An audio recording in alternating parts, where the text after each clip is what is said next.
Alright, so we're going to start a new section. Alright, so we're going to start another bracha in our Mishnah. So we're going to go back to our after class, deconstructing the Mishnah. We're going to go back to like breaking down the words of the Mishnah, understanding what Rebbe Yehuda Nasi said. We're going to learn something very exciting. We're going to learn about what bracha do we make on like comets or shooting stars. What bracha do we make on earthquakes? What brachas do we make on like tornadoes or hurricanes? And the blessing on lightning and thunder. So we're going to go through this topic. I think, let's see, did I put thunder? Oh, good. So let's define and let's take a look at how Rebbe Yehuda Nasi, how he did the Mishnah. So what's interesting, so he uses a very simple structure here. And he says, and he's going to make a whole list of natural phenomena. And he's going to say like al haziki. Now al haziki, these are defined in very different ways. So we're going to see Rambam's going to have a definition, the Gemara's going to have a definition. But generally zikim is referring to comets. We call it comets or maybe like shooting stars. What's a real one? So any kind of phenomenon with comets or shooting stars. You can have a seat and I'll go get you. Okay. Thank you. Our toilet's gonna be smaller. Here you can you want to use this one right here? Here you can use you can use this one right here. Okay. Lady, do you want this one? No, it's okay. Let me just let me get is there a paper towel for here? Let me get a tissue. Let's just get okay, let's just wipe this up here. Okay, here we go. Alright, so we'll do our introduction and we'll start breaking down the Mishnah. Let's see how it goes. Okay. So the question I'm going to pose to the class, I'm going to pose two questions.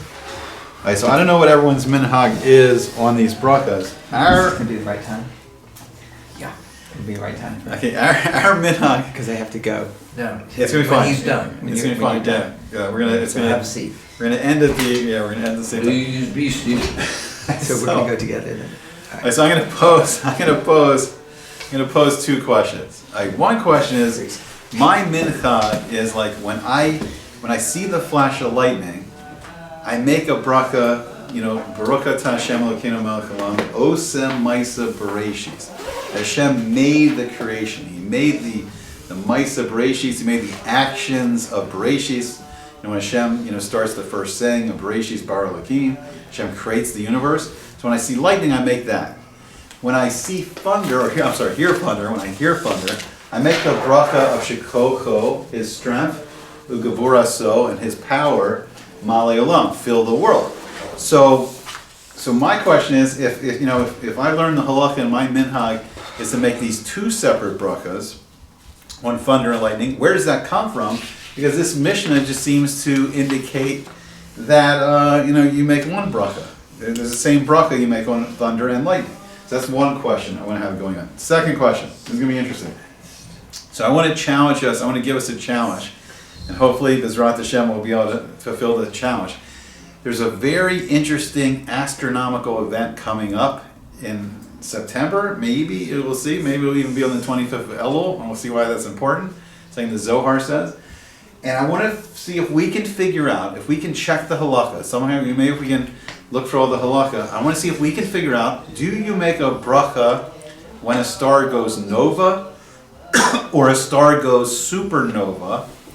And is that going to be the same thing as what the Mishnah is calling a zikim? Or is a zikim, even though there's three definitions, we're going to see there's three definitions of a zikim.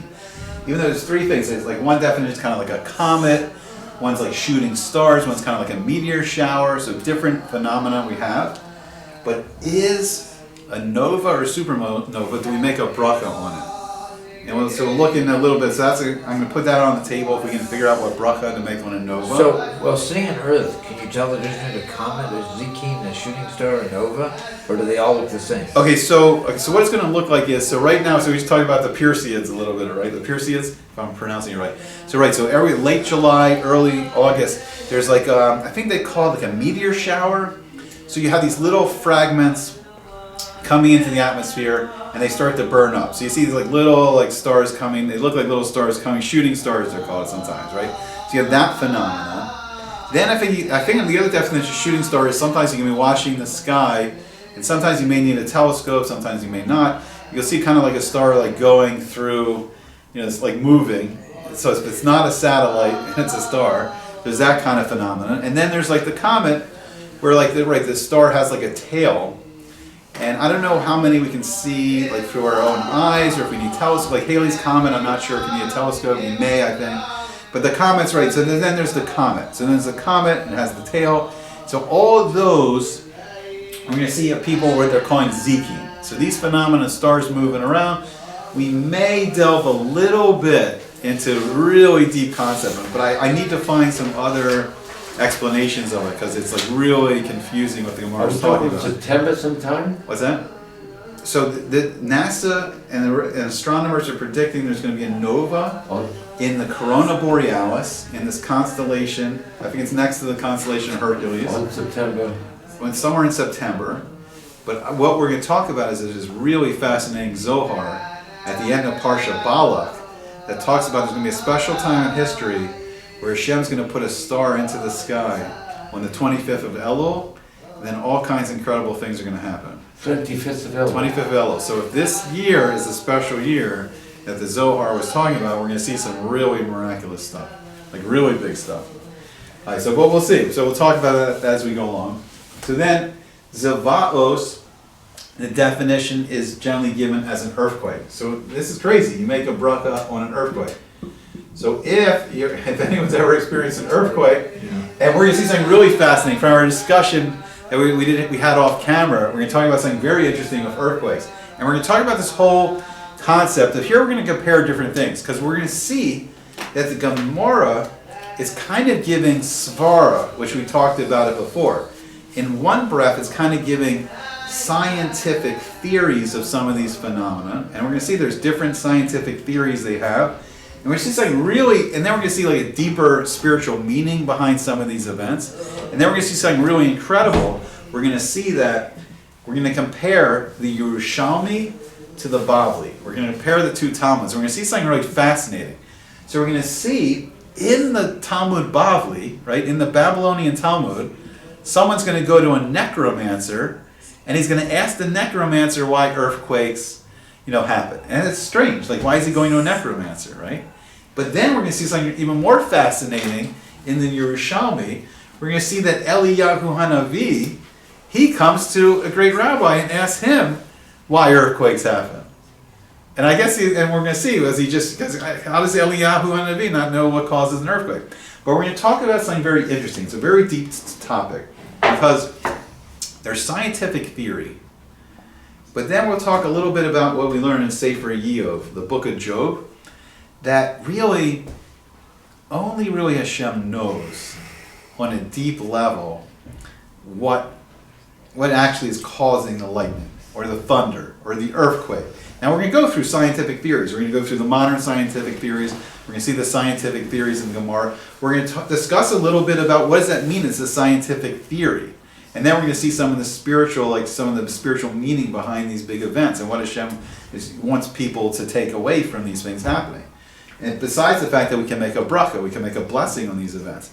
But my whole lead into the whole point about the earthquake is earthquakes happen fast, and it's very unsettling. If everyone's ever been in an earthquake, I've been in earthquakes in California, I've been in earthquakes in Eretz Yisrael, in Israel, and we had that earthquake here. I think it was like somewhere during the Obama administration. There was an earthquake in D.C., which is very interesting. I felt it. Yeah, and we felt it here. So we're talking about earthquakes. You really got to know the bracha beforehand, because if you're in an earthquake, you're not going to have time to look it up, and you're going to be, it's kind of very unsettling when the earth starts to move. But we're going to talk all about earthquakes. We're going to talk about, and then it says Va'al Hara'amim. We're going to talk about thunder.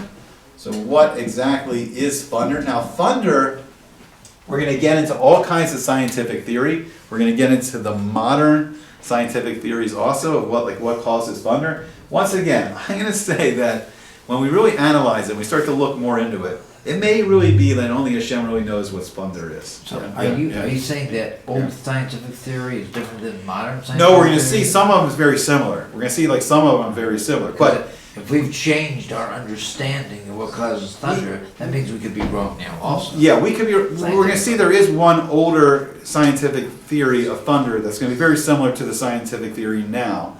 Now we have a little more clues that they didn't have on a scientific level. We have a little bit more clues than they had in the ancient world, because they didn't have jet fighters that could go over the speed of sound.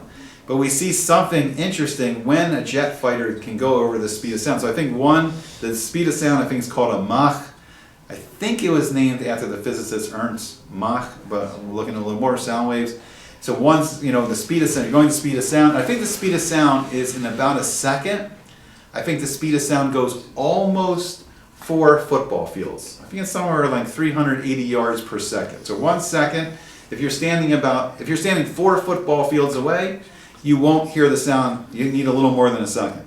But light, on the other hand, light travels so fast that light goes 186,000 miles per second. It goes 186,000 miles every second. It can go around the earth, I believe, 7.5 times in 1 second. That's why we see the lightning first, and then we hear the thunder. So I'm going to put this on tape. This is very interesting. So a few weeks ago, I've been talking about this to all my neighbors, and I think a lot of people heard it in Baltimore. There was a lightning that was immediately almost connected to the thunder. And it was the loudest thunder I've ever heard in my life. It was like a direct hit. It was a direct hit. Right. It happens like right with the lightning. So it's like this direct hit. There's a trick, like you see the lightning count 1 1,000, 2 1,000, 3 1,000, 4 1,000. I think you can calculate how many miles the storm is away. But this storm is directly over Baltimore, right over the Eruv. It was I've never experienced such yira hearing that. Such fear of Hashem went into my heart. I was like, Hashem, what is going on? I really thought like a massive war was breaking out in Israel. Something big. I was looking outside my house if anything was on fire. The craziest, but it was right with the lightning, which is not usually the case because the light travels so much faster.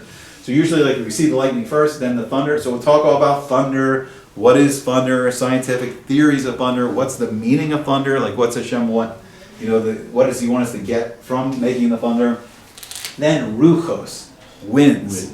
But this is going to be unusual. This is not going to be your average wind. This is going to be more of like we're talking about like tornadoes, hurricanes. We're talking about really big winds, really big storms. I think it describes it like a za'af, like it's like a tempest. It's like an angry storm. Not just your normal storm, not just a nice gentle wind, not a nice gentle breeze, but the really big storms. And then the whole modern, so here we're talking about modern scientific theory and ancient scientific theory. Modern scientific theory, there's this idea of the perfect storm.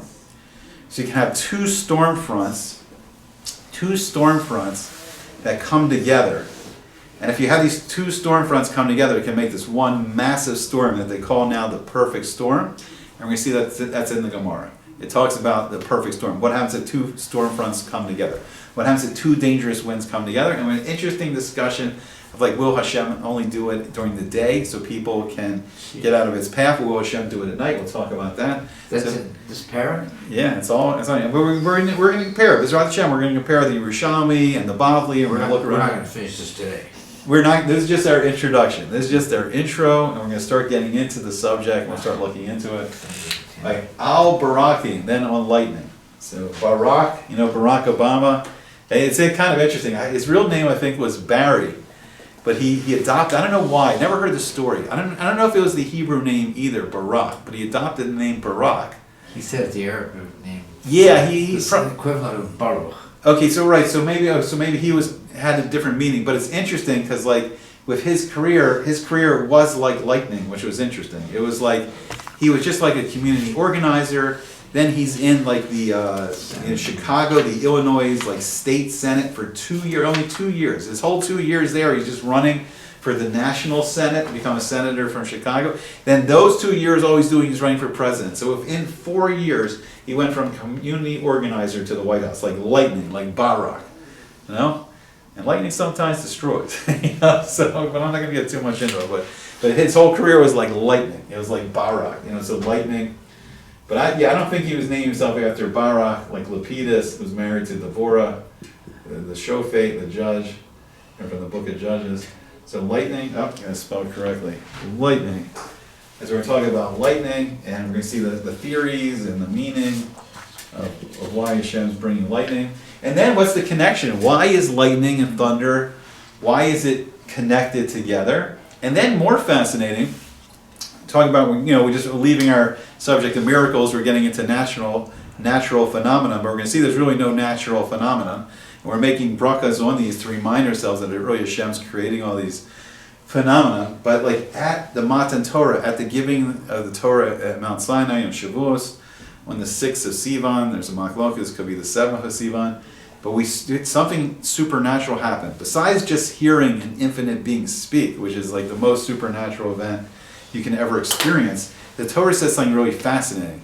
It says we saw the thunder and we heard the lightning, which is incredible. We saw the kolos, we saw the sound waves. We could actually see sound waves. We saw the sound waves. Usually you can just hear the sound waves. Like it's all electromagnetic frequencies, which we'll talk about. So usually you can just hear sound waves, vibrations in the air, but we could somehow see the sound waves when Hashem was speaking. And we could see the sound waves coming from all directions to let us know that it's this infinite being that was talking to us. It'd be impossible for someone to be coming from all directions. But Hashem let us see the sound waves, and then, even more incredible, we could hear photons of light. We could somehow hear the light waves, the electromagnetic visible light. We somehow heard the light and saw the sound. We had this incredible supernatural experience, like at Har Sinai, Mount Sinai. So if we experience any of these quote-unquote natural phenomena, then we're going to make a bracha. Then the person will say, he says, and we talked about this before with the first bracha with the miracles. Right here, Rabbi Yehuda Hanasi, for some reason he's just abbreviating. He's not speaking out the whole bracha. But we know from what we just learned, it's going to be Baruch atah Hashem Elokeinu melech haolam. Blessed are you, Hashem, our God, Elokeinu, our God, melech haolam, the King of the whole universe, who's created all these phenomena. So blessed is Hashem. We're making a blessing in all this. Shekoko, that His strength, Hashem's strength, His strength, Gavura so, and His power, and His strength and His power fills the world. So this bracha is letting us know something, it's letting us know something very important. Number one, it's letting us know that these things they're not just quote-unquote natural events. They don't just happen. See, unfortunately, we live in a world where, we have, which it's very interesting, there's a National Weather Organization. Does anybody know the name of the National Weather Organization? NOAA. I forgot the exact, it's like National Organization of Atmospheric something. I think it's just NOAA. I think it's NOAA, I think. Oh, NOAA. But it's interesting, but who do they name it after? They named it after Noah. They named it after Noah, right? The man who Hashem told to build an ark. You think it's not a coincidence? I don't think it's a coincidence. No, I think they did it on purpose. Here's another one. I do think this one's a coincidence, but I think this one's amazing. NASA, right? NASA, I love this one. NASA, here, let me write this other word. I think this one's a coincidence. So Noah, so here, the organization is Noah, and I do think they named that one after Noah and the ark. But this one I think is amazing. So we have, the space, the National Aeronautics and Space Agency. I don't know exactly what it is. But what's really cool about it is it's NASA, we will lift up. Ooh. So NASA in Lashon HaKodesh in Hebrew is NASA, we will lift up, which is kind of cool. That's a good name. I don't think they did that one on purpose, but they got the name perfectly. They lift stuff up. What are they doing? Lifting stuff up, lifting rockets up, lifting people up, so that's a good, they picked well. However they came up with that one, maybe coincidence, but maybe there's no coincidence, but they did well on that one. That's a cool name, for a space agency. All right, so that's NOAA and that's NASA. Right now we're seeing the data from all these organizations, some NOAA data, some NASA data, we get the modern scientific theories. So why are we making this bracha? We're making this bracha to remind us that we have an obligation to recognize that Hashem's the one that's bringing on all these phenomena. And we're going to see that these things are not random, because unfortunately, right now we kind of have this idea, we get this there's a naming system for all the hurricanes, right? So there's Hurricane Sandy, Hurricane Andrew, all the famous hurricanes. And it's weird because it creates a mindset it's like Hurricane Sandy just destroyed this community in New York. It's well, wait, this hurricane is not it's not its own entity. You know, this hurricane didn't decide, oh, I'll come out of the Caribbean and I really want to take out New York. Like it has like this own, Hashem's created, every hurricane's created by Hashem. And there's a reason. And unfortunately, what I think we're missing out is when they just give it all these cutesy names and act like the hurricane itself is going on its path of destruction for no reason, right? Has a personality and name and no reasons going on a path, right? Then we're not really getting the lesson out that we should be getting out of all these. Chas v'shalom, I mean, it's like people can get hurt, people can get killed in some of these phenomenon, but Hashem's doing it for a reason. Like Hashem's not bringing a hurricane into an area, to destroy all these homes and people's lives could be lost and people could get hurt and all the flooding and all the damage. It's not doing it just to be like, look, I can make this really big storm. Like there's a message behind all these phenomena.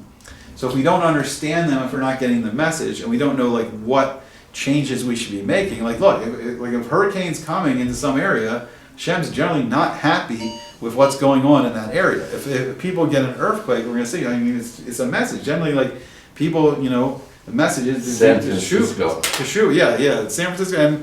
And that one's not such a coincidence. Some of the activities going on there, what we're going to see, are related to earthquakes. So it's not such a coincidence, even though they want to make it a coincidence. But Hashem's saying, I don't like it. I want you to change your behavior. I don't want you to change your behavior. There was just a typhoon in Yemen. The home of the Houthis. That's interesting, yeah. And then there's an interesting concept. I think it's from, I want to say Masechta Yevamos. I have to look it up again. But there's an interesting idea that Hashem's making these phenomena for our benefit. What does it mean for the benefit of the Jewish people? Because Hashem is sending a message to us. You're the ones that can take some action. You're the ones that can help get the world and the behavior of the world better. So I want you to take note. If this bad thing's happening here, I want you guys to be, step up your game. Make yourselves better. You also, you do teshuva because you're the ones that may heed the message. You're the ones that may listen and help to start to make the world better. So, it's a message for us when these things happen. Even if they happen really far away, we should always be paying attention. And, and really, it's interesting. It says in Masechta Sukkah that in Yemot Mashiach, in the days of Mashiach, it's interesting. It talks, there's a big, right, we can talk a little bit about climate change and all the push for all these things. But the implication is from Parsha Noach, the implication is that the very extreme weather, very bad weather, flooding, earthquakes, hurricanes, all these things are because Hashem wants people to change their behavior. So when, Bezrat Hashem, in the future, people actually do change the behavior and everyone's getting along better with each other, and we have the peaceful world. It'll tone down. Yeah, we have the peaceful world that the Nevuah, has been prophesizing for thousands of years. Right, we're going to actually have perfect weather, and then the weather will always be like spring and fall. So when we're in the periods of the equinoxes, so in Nisan in the spring, and we're heading up to Tishrei pretty soon, it's coming, in the fall, it's interesting, those are the balanced times. And those are the nice balanced times where it's just perfectly balanced between the hot and the cold. And we have the beautiful weather of Nisan and Tishrei. And in Yemot Mashiach, it says in Masechta Sukkah, people can just live in sukkahs because the weather will be so nice and peaceful. We won't have real damaging storms. We'll have nice gentle rains. There will be just a beautiful spring-type weather all the time. And we won't have the extreme cold of the winter. And we won't have the extreme heat of the summer. But it's all waiting on people just getting along with each other. It's like all these things, unfortunately, people's behavior, our bad behavior towards each other, is causing this extreme weather. So I don't know what their root cause of climate change is, but the real root cause is just how we get along with each other. And following the blueprint, following the rules, the rule book, following the Torah, the rule book, and then we can get really beautiful weather all the time. And we won't have the damaging, natural phenomena. That's about, any questions? That's about Good introduction. all I got for today for the intro. Yeah. Into that intro. Okay. Good. Then we'll start going in tomorrow. We'll start. Okay, good. Okay. Good. Thank you. So I have a question Okay. about. Okay. Actually, turn it off. Okay. This is an off-camera.